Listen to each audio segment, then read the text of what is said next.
So this is a presentation for all of those of you who are thinking perhaps of doing some hiking, or you have started hiking and want to know a little bit more about what's involved with it.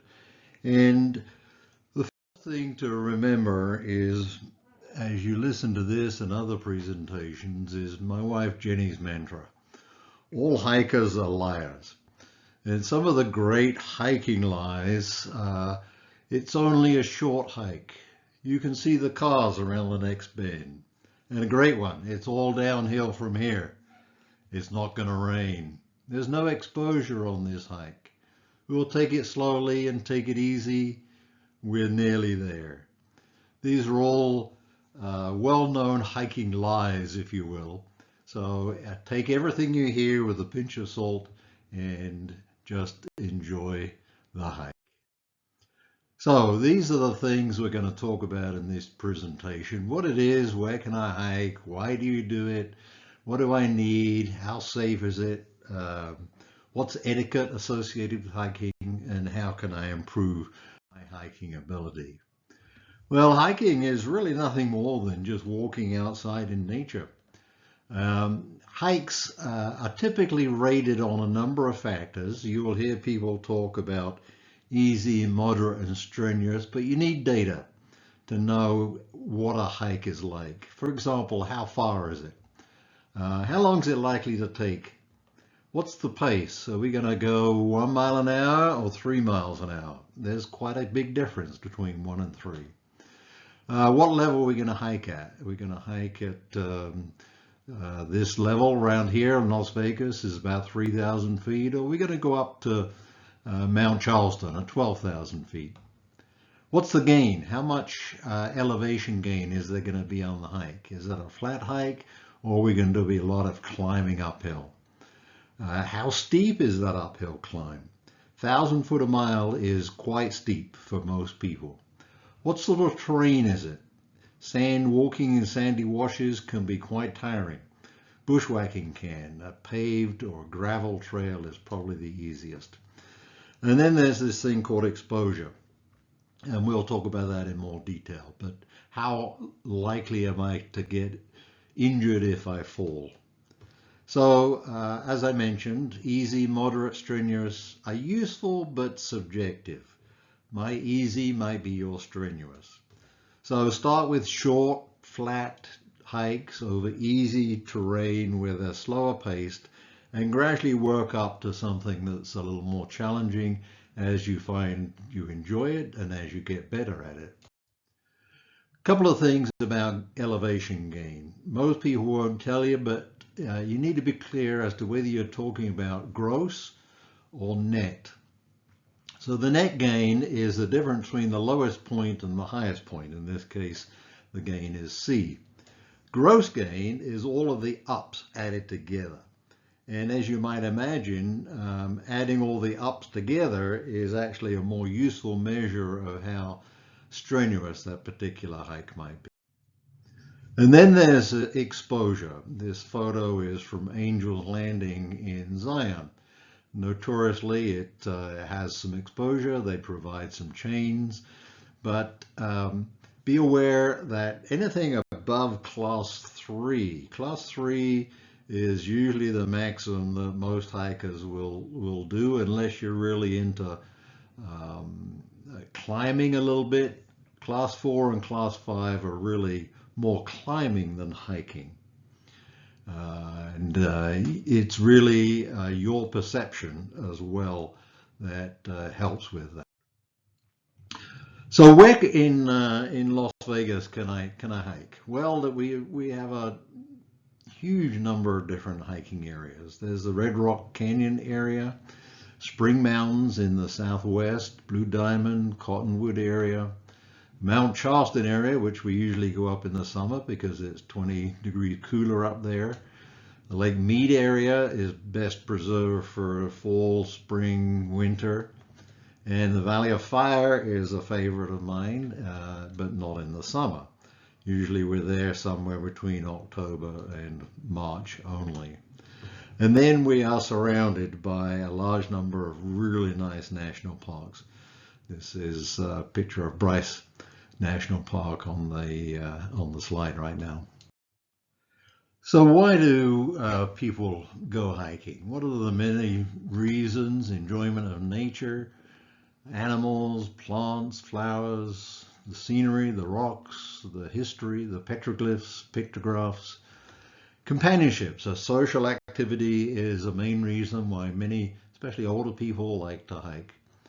Geocaching will take you to places you would never otherwise go.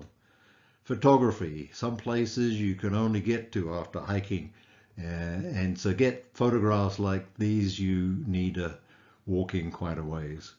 For me, the major reason is to maintain my fitness, to be active in my senior years, and to hiking is a really good way of doing that. You'll see that in this chart, for someone that's 170 pounds like I am, I'm burning 500 to 600 calories an hour.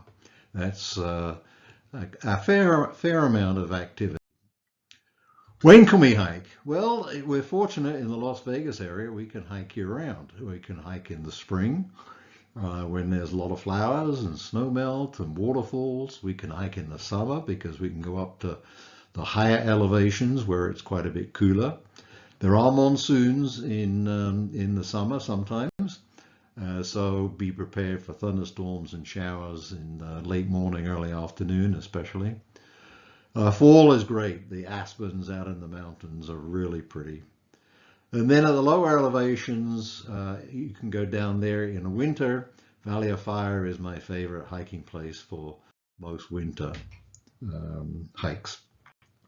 So what do you need? What do you need to go hiking? Well, footwear is clearly the most important. Before you go out and spend $200 or more on a pair of boots, figure out how serious you're going to be hiking. What sort of terrain are you going to be on? Is it going to be soft or hard, rock, scrambling?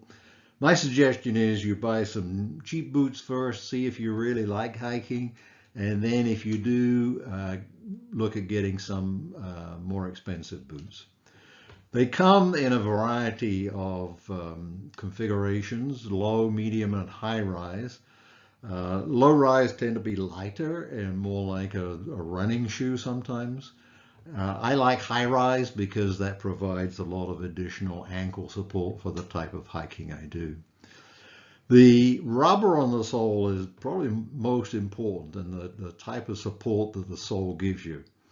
If you don't want to feel every single rock on a rocky trail, then you need to get a very hard sole. And by pushing your thumbs into the bottom of the boot, you can tell how hard that sole is and whether you're going to feel every rock.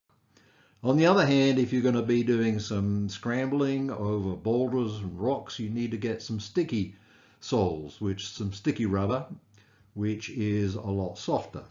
So perhaps more than one pair of boot might be necessary. Different materials, full grain leather or breathable Gore-Tex. We don't usually have to worry too much about being waterproof in the Las Vegas area, but if you're hiking elsewhere, then that can be very important. And of course, fit and comfort is important. What is also important, I would argue, is learning the knot. This is a knot which is especially good for bootlaces. It doesn't come loose unlike a single bow. It's adjustable and it pulls apart unlike a double bow. And if you're going to do it, you have to do it for all your shoes and boots just practice it until it becomes second nature. So here am I tying the knot. You start off as you would normally. Now what I like to do is to put another loop there. It just holds the laces while you're doing the bow. Start off as you would normally, but instead of pulling that right hand one, feed that left hand one loop through the middle again. And then you can adjust them as necessary and get them tight, and the joy is that they will always just pull apart. Rewatch and practice this as much as you need to in order to get that knot. It's well worth it once you get. The other component of footwear, of course, is the socks. Now, whether you use one or two pairs is a personal preference. The idea is to prevent blisters that come from friction of the skin. I like to wear a liner pair with another thicker pair, and the thicker pair will depend on the sort of hike I'm doing. For a long hike, I'm going to have thicker socks, which are more shock absorbing. Buy the socks first and then wear them when you're trying boots because they go together as a pair. Hydration is always extremely important, especially in the environment in which we live in Las Vegas. I prefer a hydration pack like a CamelBak. This enables you to drink water continuously and sip at it as you're going along. Fanny packs with bottles are okay. They're a little harder to reach sometimes. But I would advise against carrying bottles in your backpack because that just discourages you from drinking continuously and requires you to stop and take your pack off in order to get a drink. It's just not the best way of staying hydrated. About a quart an hour, half to 1 liter an hour is the guidance. Most of the CamelBaks come in like 2 or 3 liters. I suggest you get the 3 liter if you're going to get one, and then that will last you. 3 liters last me probably about 4 or 5 hour hiking. If I'm doing a Mount Charleston hike, I'll carry extra bottles as well. Drinking's got nothing to do with being thirsty. You need to hydrate. Don't conserve if it's a long hike or it's particularly hot. Then some sort of sports beverage or a gel with electrolytes will also help. Listen to your body. Get used to what your body's telling you. And in particular, I suggest weigh yourself before and after a hike to start off with. Just see how much weight you lose, and it's all water weight. And then also use the color of your urine to assess how well you're hydrated. It will become very dark if you're not drinking enough. Food is fuel. There's nothing eating for pleasure. It's eating to provide energy. Consider the number of calories you're expending over the length of a hike. A 2 or 3 hour hike, you're going to spend 1,000, 1,500 calories or so. So you need to replace a lot of that fuel, as I explain in another presentation called Exercise, Hiking, and Metabolism. Carbohydrates and fats, but carbs are especially your main energy source for hiking activity. Perhaps a little protein for additional satiety. Fruit, granola bars, trail mix are all good staples for hiking. They provide a high density of the right types of foods. Much more detail provided in this YouTube presentation. Hats are essential for any hiking, but especially in areas where there's a lot of sun like we have here. Most cancers come from the head, the nose upwards.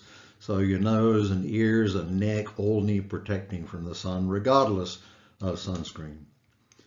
The tops also help cover your skin, but they provide warmth and against wind, cold. So wear tops that you can take off in layers. Don't put one big thick one on. An undershirt, a shirt, a vest, a fleece, a jacket. So anything that you can take off in layers as you warm up, especially in the winter when you start off and it's pretty cold, and then once you get going uphill, you need to cool down a little more in your warm because you're overheating. Pants or shorts, depending on the temperature, the sort of brush you're going through, the sharpness of the rocks. Zip off or convertible pants give you the best of both worlds. If it gets too hot, you can take the legs off, especially if you get the type where you can take the legs off while you're still wearing your boots. That makes life quite a bit easier. Other gear is dependent on you a lot. I always recommend hiking poles, 2 poles using straps. And again, this presentation on theory and practice of hiking poles will help you get into that. I suggest you buy the cheapest you can and use 2 poles all the time, every time. A whistle is important for emergencies and for getting attention. If you don't have a hydration or fanny pack, then you'll need something to put your gear, your clothing, and food in. I recommend a poncho for carrying in the summer monsoon or in the winter when it's rain. Poncho will cover your pack and you, and will work well for most circumstances, unless it's really windy. If it's cold or if you're doing rock scrambling, then gloves are also important. Limestone rocks can be really sharp. Some leather type gloves are very helpful to stop getting all the cuts and scratches associated with that. Neck gaiters or earmuffs if it's cold and windy especially. And then the other gear, sunglasses, headlamp if you're likely to be out either early in the morning or late at night, and it's always worth carrying, especially when the days are short, in case there's a delay or some issue that results in you being out longer than planned.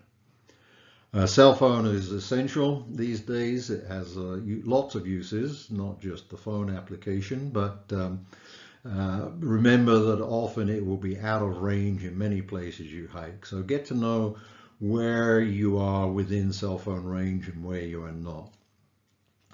If you're going to be serious about hiking, then a GPS is useful. They're expensive, $200, $300, $400. You can spend a lot of money on a GPS. Especially if you're going to think about leading, it's probably a good idea to have one or have the apps on the cell phone. Smartwatch similarly is very useful.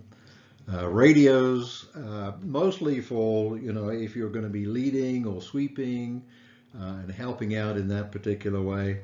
That's how we communicate the front to the back of a large group of people. And I think everyone should carry some sort of first aid kit. If you're leading, it needs to be a little more comprehensive. But there's always going to be some cuts and scratches and the like. Applications for cell phones are numerous. Here are some of better ones that I think are perhaps more useful. And I'm sure there's more coming out. This is going to get out of date very quickly. If you want to start with one, start with AllTrails. Each of them has some for free level or just totally free. Others you can pay extra annual subscription for additional capabilities and premium options. Peak Finder is a nice useful one if you want to see what the peaks are around where you're hiking. Hiking is and can be dangerous, depending on what you're doing and where you're hiking. Particularly important, especially if you're new to hiking and you're not sure what's going on, stay with the group. You should always notify your leader if you need to slow down or stop or go to the bathroom. Don't just wander off. Always stay in communication with the group and especially notify the leader if you're getting into any sort of difficulty at all, if you need them to slow down. Tripping and falling is a standard hazard. We've all done it. It'll happen to you.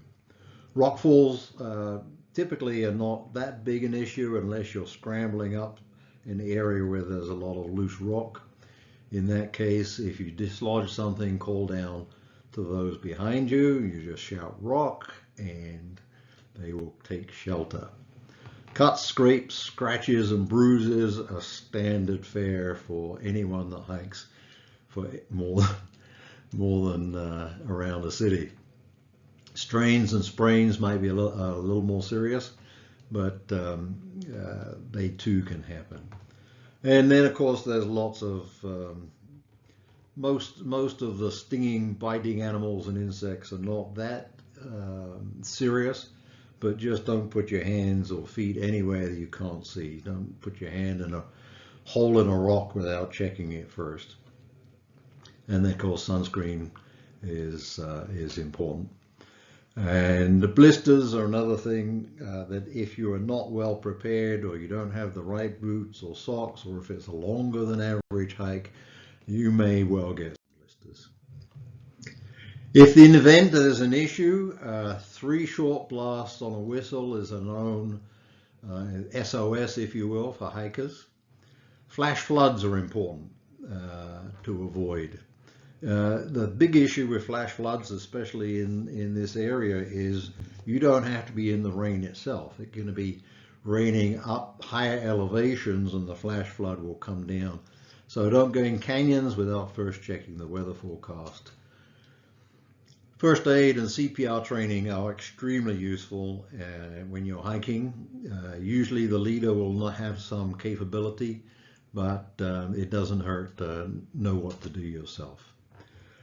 Most important, when you're starting out a hike, stay within your capabilities and make small incremental improvements. If you're getting tired, eat, especially on longer hikes. So what's some of the hiking etiquette? Well, don't cut switchbacks. That just creates additional erosion and vegetation loss and just damages the trail. If you're going downhill and there's people coming up, then you give way to them. Very often they will say, oh, no, that's okay because I need to take a break because they're out of breath. That's fine. But the rule is give way to uphill hikers. Similarly, if someone's coming up behind you, allow them to pass and don't block their way. And again, step off the trail if you can, especially if they're trail runners and they're running. Take out what you take in. Pack everything out. Don't leave trash, even if it's biotrash that you think may degrade quickly, like orange peel or apple cores. They last a lot longer than you think. Respect the environment. Leave no trace. There are 7 leave no trace principles that I'm not going to go into at this point. Stay 6 feet behind the person in front of you, especially if that person has a pole. Stay at least 2 pole lengths behind. Just like rear end collisions, if you get poked, it's your fault. It's always the fault of the person behind because you didn't leave enough room. Club hikes, sign in, sign out. Always observe property rights. We try to be good neighbors and especially close gates. So this is the Hiking Gospel according to Brian. Book 1 is the one we're talking about now. Book 2 and 3 have been published. 4 and 5 are in process and will all provide additional knowledge as you get involved in hiking more and more. So in conclusion, hiking is a multi-beneficial activity. You get a lot of benefit from it, mentally and physically. It can be done throughout your life. It's not age limited. It can be not dependent on location. Wherever you travel, you can hike in some form or another. You'll find the more you do, the more you can do. Start easy and improve slowly. It can be fun. So go take a hike.